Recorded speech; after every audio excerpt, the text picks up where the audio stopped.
Setelah meninggalkan gerbang selatan Sendu, barisan kehormatan menuju ke arah Tiga Ola. Setelah berjalan sekitar 2 jam, sebuah lembah berbahaya muncul di depan mereka. Itu adalah lokasi penyergapan yang dipilih oleh Liu Kun, lembah jiwa yang patah. Terdapat tebing curam di kedua sisi lembah, dengan hanya sebuah lorong sempit di tengahnya. Saat mendongak, yang terlihat hanyalah sepetak langit. Liu Kun mengendalikan kudanya dan mengedipkan mata pada wakil jenderal di sampingnya. Wakil jenderal itu mengerti maksudnya dan melangkah maju, berteriak kepada pasukan, "Lembah di depan sempit, mungkin ada penyergapan. Semuanya, waspada." Para prajurit segera mengangkat senjata mereka dan melihat sekeliling dengan waspada. Liu Kun mendesak kudanya ke sisi kereta kekaisaran dan berkata dengan nada khawatir, "Yang mulia, medan lembah jiwa patah berbahaya. Harap berhati-hati di dalam kereta dan jangan melihat keluar." Wu Yue, yang duduk di dalam kereta kekaisaran, merasa gelisah. Lah pernah mendengar bahwa meskipun lembah jiwa-jiwa yang patah berbahaya, tempat itu jarang dikunjungi bandit. Liu Kun sangat gugup, mungkinkah ada sesuatu yang mencurigakan? Lah dengan tenang menjawab, "Terima kasih, Perdana Menteri, atas perhatian Anda." Pada saat ini, serangkaian suara gemerincing tiba-tiba terdengar dari tebing di kedua sisi lembah. Segera setelah itu, para biksu berjubah hitam yang tak terhitung jumlahnya melompat turun dari tebing, memegang senjata, dan bergegas menuju barisan kehormatan. Semua biksu berjubah hitam ini memiliki aura yang kuat. Yang terendah di antara mereka telah mencapai tingkat ke-8 alam abadi duniawi, dan segelintir yang terkemuka bahkan telah mencapai tingkat ke-9 alam abadi duniawi, tingkat yang sama dengan Si Yuan. Oh tidak, mereka dari istana jalan jahat. Liu Kun berpura-pura panik dan berteriak, "Lindungi sang putri, bunuh para bandit." Para prajurit Legiun Zhenguo segera bertarung dengan para biksu berjubah hitam.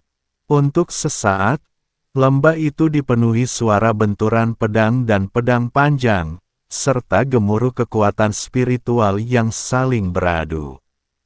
Para biksu berjubah hitam menyerang dengan ganas, dan jelas mereka sudah siap.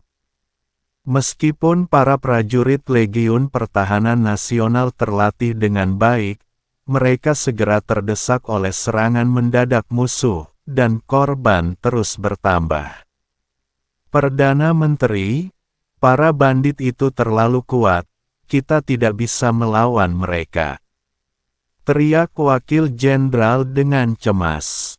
Wajah Liu Kun serius. Lah mengedipkan mata pada beberapa orang kepercayaan di sampingnya dan berbisik, "Lindungi sang putri.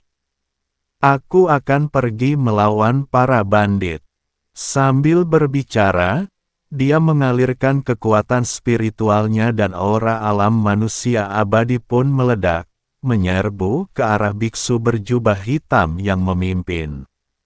Orang-orang kepercayaan itu mengerti apa yang sedang terjadi dan diam-diam mendekati kereta kekaisaran. Memanfaatkan kekacauan itu, mereka menghancurkan kereta tersebut. Wu Yue terkejut melihat ini. Tepat saat ia hendak mengeluarkan jimat giok untuk komunikasi, salah satu orang kepercayaannya menutup mulutnya dengan tangan, menculiknya dengan paksa, dan melarikan diri ke kedalaman lembah. Sang putri telah diculik. Seorang prajurit berteriak keras. Liu Kun sangat marah. Setelah bertukar beberapa jurus dengan para biksu berjubah hitam terkemuka, La sengaja memperlihatkan kelemahannya dan dipukul di bahu oleh lawan. La terhuyung mundur beberapa langkah, dengan sedikit darah mengalir dari sudut mulutnya. Sialan, beraninya kalian menculik sang putri. Teriaknya kepada para prajurit, kejar mereka, kita harus menyelamatkan sang putril. Akan tetapi, para pendeta kulit hitam menahan para prajurit dan mencegah mereka mengejar mereka.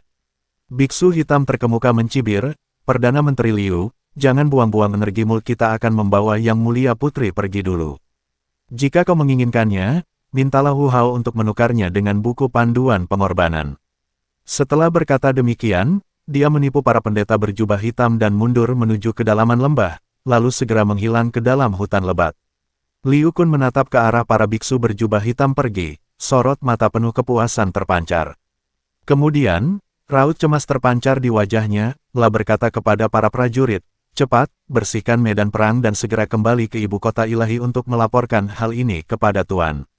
Para prajurit tidak berani menunda dan segera meninggalkan medan perang, membawa yang terluka dan bergegas kembali ke ibu kota bersama Liu Kun. Sepanjang jalan, Liu Kun sengaja berpura-pura kacau, batuk-batuk sesekali, tampak seperti dia terluka parah. Wu Yue yang diculik segera dibawa ke gua tersembunyi. Ketika biksu yang menutup mulutnya melepaskan tangannya, Wu Yue langsung bertanya, siapa kau? Apa kau benar-benar dari istana Dao Jahat? Kultivator terkemuka adalah penasihat kepercayaan Liu Kun. La mencibir, Yang Mulia, berhentilah berpura-pura. Apa kau tidak tahu siapa kami? Hati Wu Yue mencelos.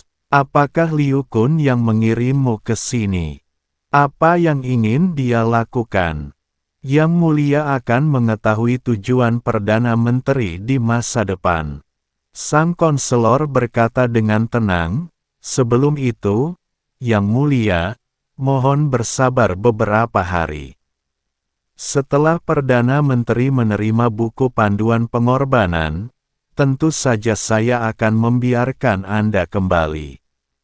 Setelah itu, La dan anak buahnya mundur dari gua, hanya menyisakan 2 biksu untuk menjaganya. Wu Yue duduk di dalam gua, hatinya penuh dengan keraguan dan kecemasan. Liu Kun menculiknya dan meminta ayahnya untuk menukarnya dengan buku persembahan. Jelas sekali itu rencana yang sudah direncanakan. Buku panduan pengorbanan mencatat metode penguatan dan penghancuran segel jiwa iblis. Mungkinkah target Liu Kun adalah segel jiwa iblis? Memikirkan hal ini, Wu Yue tak kuasa menahan diri untuk tidak bergidik. La harus segera memberitahu ayahnya kabar tersebut. Liu Kun kembali ke ibu kota dengan panik bersama pasukannya yang tersisa dan langsung menuju istana. Saat itu, di aula harmoni tertinggi, Wu Hao sedang cemas menunggu kabar dari barisan kehormatan. Ketika melihat Liu Kun datang dengan luka-luka, jantungnya tiba-tiba berdebar kencang. Perdana Menteri, apa yang terjadi? Kenapa Anda begitu malu? Tanya Wu Hao buru-buru. Liu Kun jatuh berlutut dengan suara gedebuk, menangis terseduh-seduh, Tuan. Aku bersalah. Aku gagal melindungi Yang Mulia Putri. Apa yang terjadi pada Yuer? Wu Hao tiba-tiba berdiri dan wajahnya berubah drastis. Saat kami sampai di lembah jiwa-jiwa yang patah, kami tiba-tiba disergap oleh bandit dari aula jalan jahat.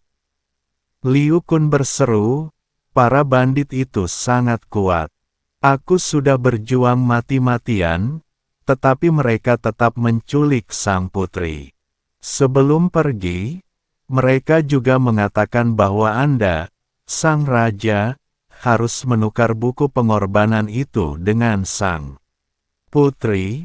Jika tidak mereka akan membunuh sang putri. Istana Jalan Jahat. Istana Jalan Jahat Lagil. Wu Hao sangat marah hingga seluruh tubuhnya gemetar. La membanting telapak tangannya ke meja kekalsaran, menghancurkannya berkeping-keping. Pertama mereka mencuri lonceng suara guntur, dan sekarang mereka menculik sang putri. Ini keterlaluan, Tuan, tenanglah. Lu Kun memberi nasihat, tugas yang paling mendesak adalah menyelamatkan Yang Mulia Putri. Karena Istana Jalan Jahat menginginkan buku pengorbanan, mengapa kita tidak menyetujui persyaratan mereka terlebih dahulu dan menggunakan buku pengorbanan itu untuk ditukar dengan sang putri? Lalu kita bisa bersatu dengan kuil suci untuk menyerang Istana Jalan Jahat dan membalaskan dendam sang putri. Tidaki. Wu Hao dengan tegas menolak. Kitab pengorbanan itu berkaitan dengan keamanan segel jiwa iblis. Jika jatuh ke tangan Istana Jalan Jahat, mereka pasti akan membuka segelnya dan melepaskan jiwa iblis. Pada saat itu, seluruh surga keenam akan terjerumus ke dalam kekacauan, dan akibatnya tak terbayangkan. Yuer adalah putriku. Bagaimana mungkin aku tidak merasa kasihan padanya? Tapi aku adalah penguasa kerajaan Tuhan, dan aku tidak bisa mengabaikan keselamatan seluruh surga keenam demi kepentingan pribadiku. Tuanku, nyawa sang putri dalam bahaya. Liu Kun berkata buru-buru, Istana Dao Jahat kejam, dan jika kita tidak menyetujui persyaratan mereka akan benar-benar menyerang sang putri. Lebih jauh lagi, kita bisa berpura-pura menyetujui permintaan mereka, lalu menyiapkan penyergapan selama pertukaran, mengambil kembali sang putri dan buku panduan pengorbanan, dan sekaligus menghabisi para bandit dari Istana Dao Jahat.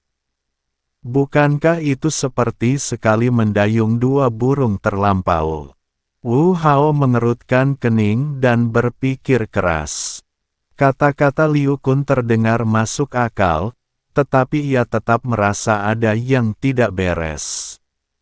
Jika Istana Dao Jahat benar-benar ingin mengorbankan buku harta karun itu, mengapa mereka tidak mengirim orang untuk menyelinap ke istana dan mencurinya, tetapi malah bersusah payah menculik sang putri? Terlebih lagi, penampilan Liu Kun hari ini selalu membuatnya merasa sedikit disengaja.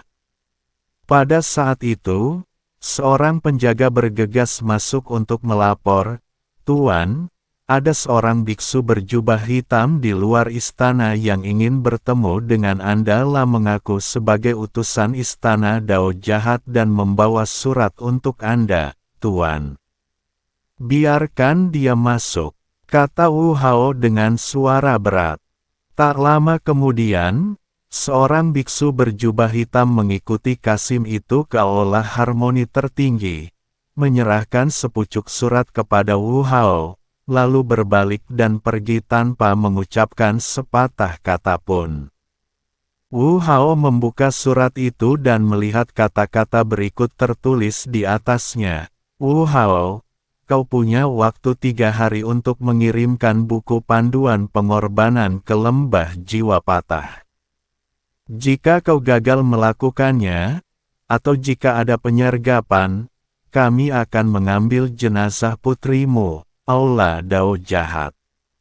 Tulisan tangan surat itu tidak terbaca, memperlihatkan kesan arogansi dan mendominasi. Setelah membacanya, wajah Wu Hao menjadi gelap, beraninya Aula Dao Jahat begitu sombong. Melihat ini, Liu Kun mendesak lagi, Tuan, jangan buang waktu lagi. Setujui persyaratan mereka. Dalam 3 hari, kita bisa diam-diam memobilisasi pasukan dan menyiapkan penyergapan di lembah jiwa-jiwa yang patah.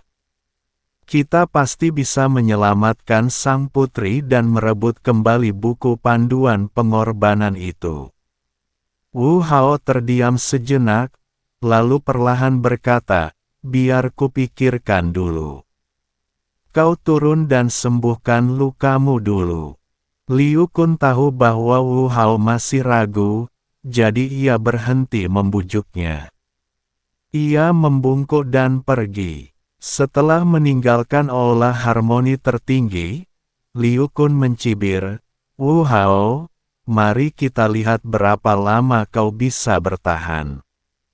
Begitu kau kehilangan kesabaran, kau tentu akan menyerahkan buku panduan pengorbanan itu." Setelah kembali ke rumah Perdana Menteri, Liu Kun segera memanggil bawahan kepercayaannya. "Tuan, apa yang harus kami lakukan selanjutnya?" tanya konselor. "Jangan tidak sabar," Liu Kun berkata, meskipun Wu Hao keras kepala, dia paling mencintai sang putri. Selama kita menambahkan bahan bakar ke api, dia pasti akan berkompromi. Segera kirim seseorang ke lembah jiwa patah untuk menyamar sebagai markas istana jalan jahat. Pada saat yang sama, mintalah seseorang untuk memantau pergerakan istana kekaisaran dengan saksama. Jika Wu Hao memutuskan untuk menyerahkan buku panduan pengorbanan, segera laporkan kepadaku. Baik, konselor itu menerima pesanannya dan pergi. Liu Kun duduk di ruang belajar, memegang segelas anggur perih dan menikmatinya dengan saksama. Dia tampaknya telah melihat sendiri adegan dirinya memperoleh buku pengorbanan, membuka segel jiwa iblis, dan mengendalikan seluruh surga keenam.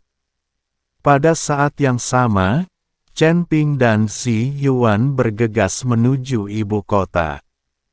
Kedua pria itu menyembunyikan aura mereka dan tak berani menunda perjalanan. Dalam waktu kurang dari sehari, mereka tiba di gerbang utara ibu kota.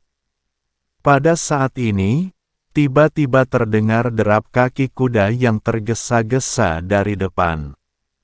Sebuah tim yang terdiri dari ribuan pengawal kekaisaran berbaris menuju luar kota, dipimpin oleh Wu Hao, Raja Kerajaan Dewa. "Itu raja," kata Xi Yuan terkejut. Hati Chen Ping tergerak, dan ia segera pergi menemuinya bersama Xi Yuan. "Tuan, Wu Hao sedang memikirkan cara menyelamatkan sang putri ketika La mendengar seseorang berteriak. La mendongak dan melihat Chen Ping dan Xi Yuan. La terkejut sekaligus gembira, rekan Taois Chen. "Xi Yuan, kenapa kau kembali? Kemana saja kalian akhir-akhir ini?" "Tuan, ini cerita yang panjang," Chen Ping berkata. "Mari kita cari tempat untuk membahasnya secara rinci."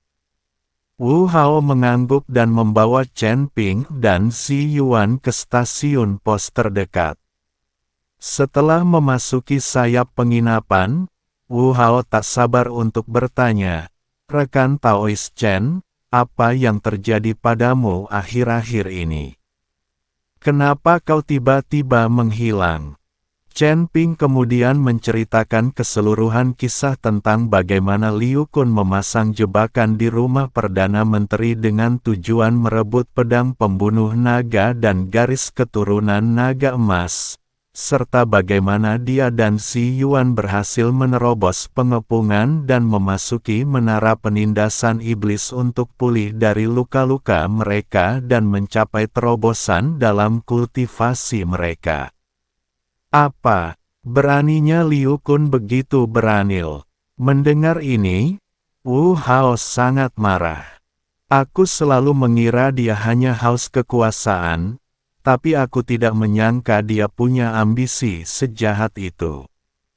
"Tuan, ambisi Liu Kun jauh melampaui ini," Xi Yuan menambahkan, Kami telah mendengar orang kepercayaan Liu Kun mendiskusikan keinginannya untuk mengorbankan buku harta karun dan bersekutu dengan istana Dao jahat untuk membuka segel jiwa iblis dan mengendalikan seluruh langit keenam.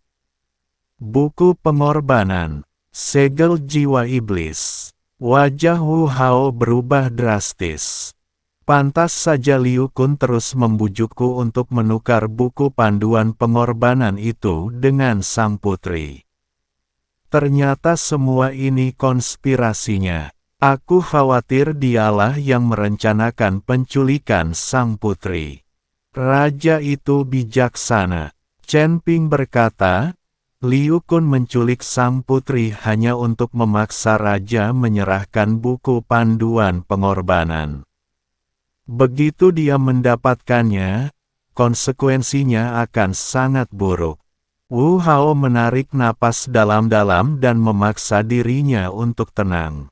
Syukurlah Taois Chen kembali tepat waktu, kalau tidak, aku pasti sudah terjerumus ke dalam rencana jahat Liu Kun. Apa yang harus kulakukan sekarang?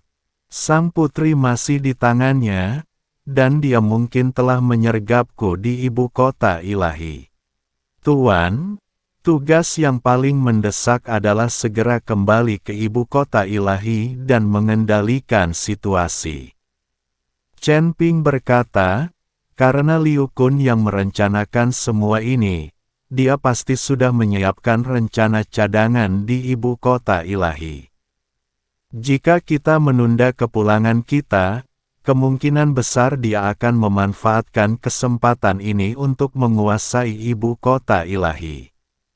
Mengenai sang putri, pertama-tama kita bisa mengirim seseorang untuk menyelidiki keberadaannya secara diam-diam, lalu mencari cara untuk menyelamatkannya. Wu Hao mengangguk, baik Kia. Ayo kita lakukan apa yang dikatakan rekan Daois Chen. Serahkan perintah ini, segera kembali ke ibu kota ilahi.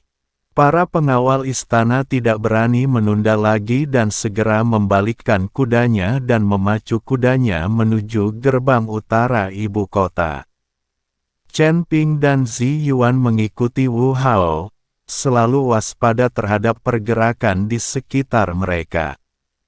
Tak lama kemudian, gerbang utara ibu kota sudah terlihat. Namun, ketika semua orang mendekati gerbang utara, mereka mendapati gerbang itu tertutup dan tembok kota penuh dengan prajurit dari Korps Pertahanan Nasional, yang dipimpin oleh Wakil Jenderal Kepercayaan Liu Kun. Raja telah kembali buka gerbang kota cepat. Teriak Aolai, komandan pengawal istana, dengan keras. Wakil Jenderal di tembok kota mencibir, Tuan. Ibu kota para dewa sekarang berada di bawah kendali Perdana Menteri. Tidak seorang pun diizinkan memasuki kota tanpa perintah Perdana Menteri. Apa? Ekspresi Wu Hao tiba-tiba berubah. Beraninya Liu Kun mengkhianatiku. Tuhan, pada saat ini, apakah engkau masih keras kepala dan tidak mau mengubah kebiasaanmu? Wakil Jenderal berkata, Perdana Menteri ditakdirkan untuk memerintah, dan cepat atau lambat dia akan mengendalikan seluruh surga keenam. Sebaiknya kau menyerah dengan patuh, dan Perdana Menteri bahkan mungkin akan mengampuni nyawamu. Kentut, Wu Hao berteriak dengan marah, Liu Kun punya ambisi jahat dan telah mengkhianati kerajaan Tuhan. Dia harus dibunuh oleh semua orang. Kalau kau tahu apa yang baik untukmu, segera buka gerbang kota dan menyerahlah. Kalau tidak, jangan salahkan aku karena bersikap kasar.